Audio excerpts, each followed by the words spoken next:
We're out here in my shop.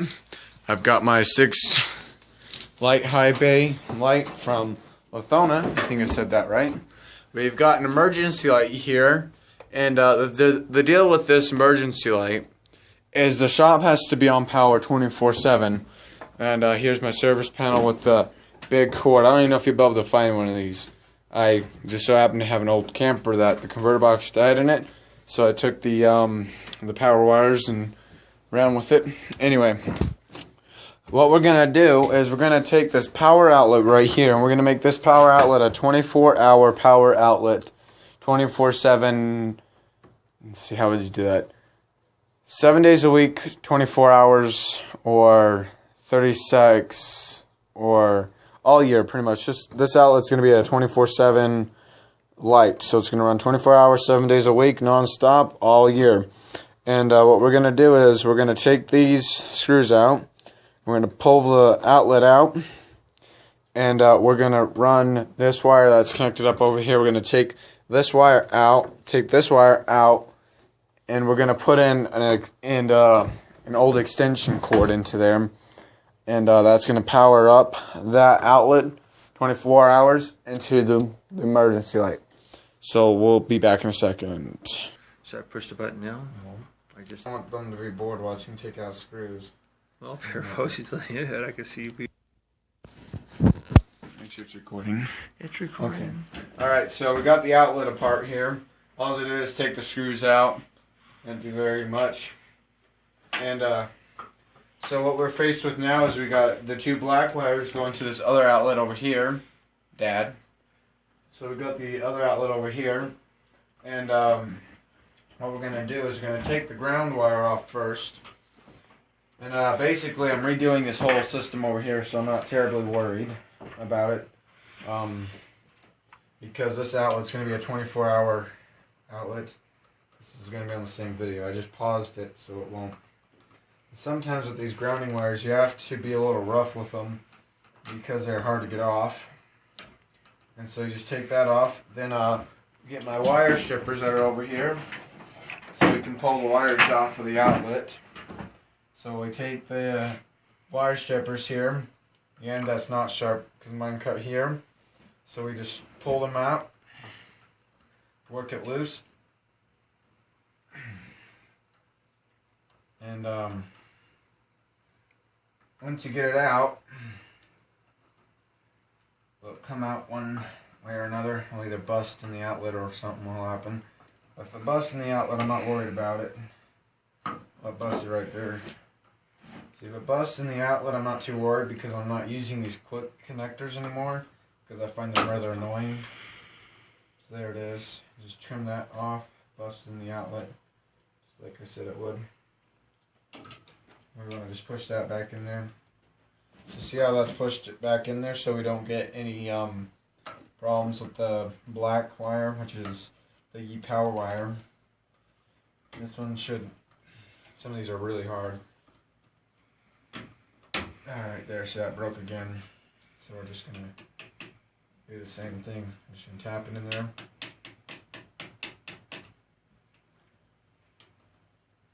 Okay, there. Alright, now we're just going to do the same thing with the white wire. We're just going to either try pulling it out and either try doing that, which would help if I didn't have such crappy boxes in here, but that's another story for another day. And I'll mount that back on the wall in a minute. See, these little clips here come off the wall, so I just have to put the nails back in the wall. I'm not worried about it. It's just, this is probably going to be the hardest part of the whole project right here.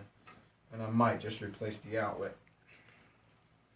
I have a whole box full of them over there, that milk box right over there. Yeah, the whole milk box was full of outlets and switches, so what I'm going to do, I'm just going to cut these wires right here. So they're like this long, so I can redo it, pull them out, whatever. But, so here's our outlet. We're going to go over here to the milk box. It's also full of wire too, from the various projects that we're doing around here. gonna get one that's exactly like this. See, it's exactly like this. I actually got this in a pair at a garage sale. So we're gonna put that back over there, and we're gonna come back over here. We're gonna pause for a minute so I can mount the box back on the wall. So we're just ripping the nails out of the wall here. Okay, so we got that one out. So we need to get rid of this mesh here in here. So the best way I've found out to do it is to get the wires and manually untwist them, because that's the best way to do it, because then you don't have a mess to deal with. Since I am removing this wiring from the system, this plug will not be operational for a while, but that's okay, because it's going to be wired up to a plug that's behind my little wall over there. It has 20 amp outlet right now, but it's not going to be 20 amps anymore, because that AC doesn't take 20 amps. I thought it did. I thought it did at one time. So we need to get another nail like this. Oh, here they are. See, I had them. They just got lost. A mess here. So you need to break off these little tabs. Or I found out that if you just bust some of the nails off, you'll get the tabs will break as well. So that's a good one. And these are meant for a nail gun. Nail framer gun, but my nail gun died. Well, it didn't die, the compressor died, which is annoying. It was like brand new pretty much, so might need to get a new box here. I'm not sure here, hopefully this will work, because this kind of busted here. So we're going to put this one back right exactly where the old box went.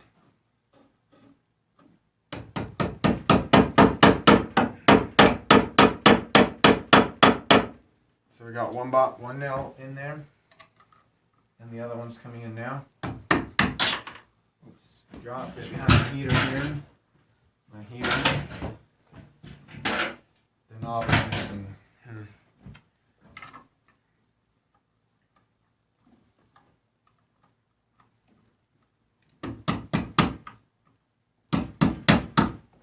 Oh well, it'll have to be one box. One nail. Alright, so what we're going to do now is we're just going to rip this wiring harness right out from the wall. And I'll be back in a minute. Alright guys, so this is my stripped extension cord. It used to have a red coating on it, but I did have another plan for it. But temporarily, I'll have to use this, so we're going to go ahead and pause for a second, and I'll go outside. I'm recording. You are? Yep. Okay. So we're putting the wires through the hole here. Wall. Yeah, that's good. Now we got it out. All that trouble to pull the wire through the hole. We're laughing because my dad went through all this trouble to watch the wire come through the wall here. And he tripped over the surge protector over there. Your dad showed him the surge protector. See that thing? It's now on the ground. It's plugged into the APC, yeah. Right. APC. It's like a backup unit. Anyway. So, see, these wire ends would do fine, but what I always like to do is I always like to make everything at even size. So I just cut everything down to size, so I make a little cut mark in it. And then I just trim a little bit of wire off of it. Because I figured it works best with new ends, because the new ends work just a tiny bit better. So we'll just snip that off, and then run this wire. See, you really should use actual house wire, but I don't have an underground electrical wire that goes to this place. Even though I have my 30 amp connection here, but that cord just sits above ground. So that 30 amp connection is connected to a 30 amp outlet, or at least I think it is. So who knows? Could be connected to something else, or it could be wired up to a non 30 amp outlet. I just need to get a bigger cord because it like goes to the door and like a little bit past the door. It's not very long. Anyway, getting off topic again. So we'll be, because this is kind of boring doing the stripping the wires, but You can't make an outlet run unless you have wire touching it. But, you know. So after you get the outlet stripped, I always learned that the green is the ground, and it's pretty much like this. So these two are pretty much the same. This is your power wire, this is your neutral, this is your ground. They're pretty much the same. These two are pretty much the same, but one doesn't have power going through it, one does. So the power comes in to the device, and the device puts power back out into the line, goes back into the service panel and into the ground. So we get the outlet over here, and my screwdriver, which is tiny and it's a piece of crap. And I always remember the white is the big one, and the black is the little one. And so we just undo these little screws here. And as long as you don't have the cord plugged in, well, you could do this plugged in, but I don't recommend it because if you touch the black one, you will feel the zap. The other one you won't. You probably might feel it a little tiny bit, but not very much, because yes, there is some backfeed through your house into these lines. Contrary to belief, power does sometimes sneak in through the lines. I've had my shop on a switch, and I've noticed that when I turn the switch off, sometimes I would get shocked by this wire sometimes. So it just all depends on some of the components in your house, I guess. So we just continue connecting this up. Actually, if you do it the right wire length, which is like this much, it's not very much, it actually works a whole lot better. And see here. Oh wait, I just remembered something. You gotta undo that one again, because we have to put the wires into the box. Oops, I almost forgot that part. It's like 11:30 at night, so I'm pretty tired. Yeah, let's just go to bed. It's 12:04. 12. No, what's your? It's 11:30. I want to go to bed. I know, but we're almost done with the connections here for the emergency light. Yeah. So we got the wiring almost done, and the emergency light will now be on. This outlet is a separate outlet from the rest of the shop. And because my dad's worried about the shop, which I don't understand why, because I did everything right in this place. I guess my dad's just paranoid. That's normal. That's normal. But, because, you know, I'm not certified as an electrician, so I'm not recommending any of the stuff that I do, because, I'm just doing this because, one, I know how, because I've had experience doing it. Because when we did our basement, I did do some of the electrical work down there, so I do have experience. And it was done under supervision of a licensed electrician. So, I'm not saying you guys should do this yourself. I'm just showing you how I personally do things so that I can make things work and make them work right. Such as the emergency light has to have power 24/7 or your battery will go bad eventually. And a battery for this unit up here on the wall is like $30. So I will not be replacing it if it dies. I'll be replacing the unit, because the whole unit was like $40. So it's like not even totally worth it. So I will be replacing that if the battery does die, which I hope it never does. But like I said, batteries only last so long. They're just pretty much a cell inside of there that creates power by a chemical reaction. So once this is done, we'll transfer the emergency light over to backup power, which then after we are on backup power, which I mean backup power as in grid power that is backed up from the shop, so it doesn't actually have connections to the shop or interferes with the shop. So once we get this, the green wire is always the hardest for some reason, but the emergency light will be fully functional and operational soon.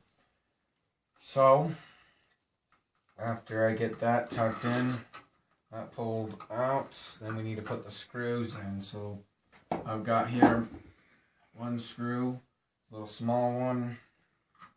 We're just going to put that in there. Oops, out.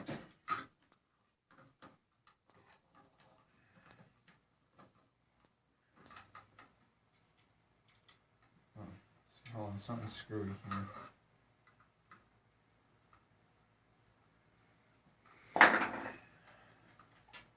So apparently the screw doesn't want to fit in that one, but it fits in the bottom one, which is stupidly strange, but whatever. I don't know why my small screw doesn't fit on the top, but it fits in the bottom, so whatever floats its boat, I guess. And that would help if I had the right screwdriver, but it works and it's going in. It's almost done. I know this video is pretty long, but you know, I'm just trying to show you this from how long it takes me to do it, and this is how long it takes me. It took me like 10 minutes to find a screwdriver to get the screws out. I already recorded the screws coming out, but I found the screwdriver. And so we almost got this in place. I do not have a cover plate. Actually, I think I do, but it's mismatched and it will be black and white. And I don't like mismatched things. And this box will be replaced one day when I get the permanent cords out here. This will be one of the things I'll be replaced. Because I want to bring this up to building code one day. But see, that's not building code. At least not that I think it is. And once I get that in there,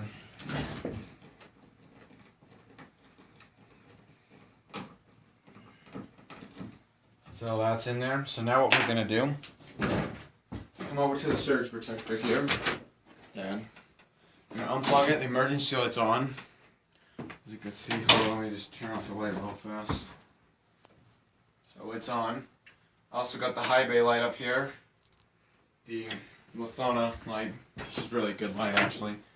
So now we're gonna, the plug will fit, which it does. Surprisingly, I got big enough holes that the plug actually fits through the wall, which I think is nice. So the emergency light does need a back box, but I don't have one yet. So plugs in, and the emergency light should not nail the bottom. The thing's broken on the bottom.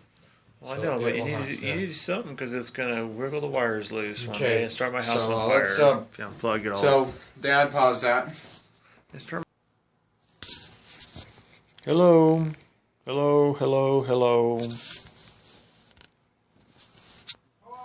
Okay. We're testing the light out. Nothing's happened. Oh, it turned off.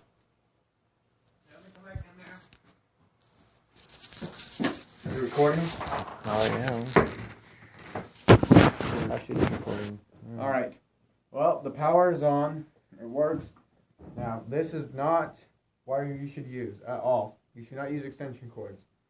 Because extension cords are 16 gauge. This wire is 14 gauge. And this distribution block has a 14 gauge wire in it. This wire is not live, so don't worry about that. It makes me feel good about burning my house down. Okay, I'm done. Finish. So the emergency light's ready, and it's on a separate cord. I'm going to jump plug it, show how it works. And so this unplugs, the power goes out. So power goes out, the outlet's a little needs to get broken in, but so when the power goes out, this comes on. Why does it come on? There is a battery inside of here, electronic circuit board that tells this light that the power's gone out, or thinks it's gone out because I unplugged it, but the power's still on because the bay light is still on. So we're just going to plug it in, and this is a safe way to do it. Well, safest way that I have so far to do it. But like I said, do not use extension cords because they are 16